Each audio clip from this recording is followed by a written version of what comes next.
Bien-aimé dans le Seigneur, je ne sais pas pour toi, je ne connais pas ta situation, je ne sais pas là où tu te situes, je ne sais pas comment Dieu va le faire, je ne sais pas comment cela va se passer, mais je sais qu'une seule chose, si Dieu a consolé Bartimée, Dieu te consolera aussi, car Bartimée était aveugle, mais ce que le diable a oublié, la bouche de Bartimée. Bien-aimé, Zachée était petit, mais ce que le diable a oublié, la taille de son Dieu.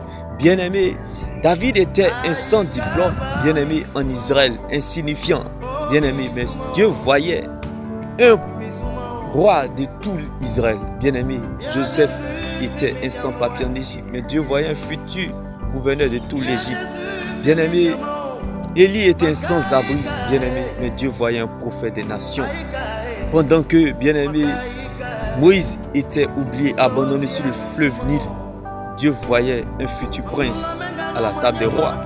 C'est pour cela que je t'annonce cette bonne nouvelle en ce jour, bien-aimé. Ce n'est pas les diplômes qui ont envoyé David à la royauté. Ce n'est pas, bien-aimé, la naturalisation qui a emmené Joseph au palais. Ce n'est pas, bien-aimé, l'argent qui a emmené Moïse à la table des rois. Laisse-moi te choquer en ce jour. Lorsque la grâce de Dieu descend sur la vie d'une personne, elle ne lui demande pas ce qu'il a envie de faire, ce qu'il veut faire, mais plutôt ce que le ciel attend de lui. Je prie en ce jour que la grâce de Dieu dans ta vie, en cette saison, parle plus fort que l'effort des autres, comme le cas de ces derniers bien-aimés. De, bien-aimés, la prison au palais, de l'esclavage à la table des rois et de la vallée à la royauté. Demeure béni. Et c'était cette bonne nouvelle que je voulais te partager en ce jour, bien-aimé. Demeure béni et n'oublie surtout pas que lorsque David était en face de Goliath, ce que Goliath avait oublié, la grandeur du Dieu de David. En toute situation, en toute chose, en toute circonstance qui s'opposera à toi, rappelle-toi qui tu es et qui est ton Dieu.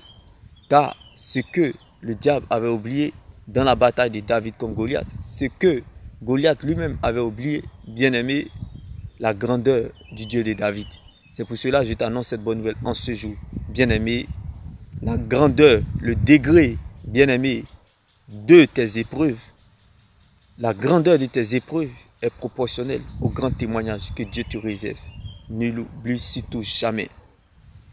La grandeur de tes épreuves est proportionnelle au grand témoignage que Dieu te réserve, comme David en face de Goliath. Shalom. À quelqu'un, à un Abraham en ce jour ou à une Sarah en ce jour, bien-aimé, pleure en regardant ton Ismaël d'aujourd'hui. Mais, bien-aimé, vois ce que Dieu te réserve demain, ton Isaac. Je répète encore, pleure en regardant ton Ismaël aujourd'hui. Mais, bien-aimé, n'oublie surtout pas, vois ce que Dieu te réserve demain, ton Isaac. Demain béni. Shalom.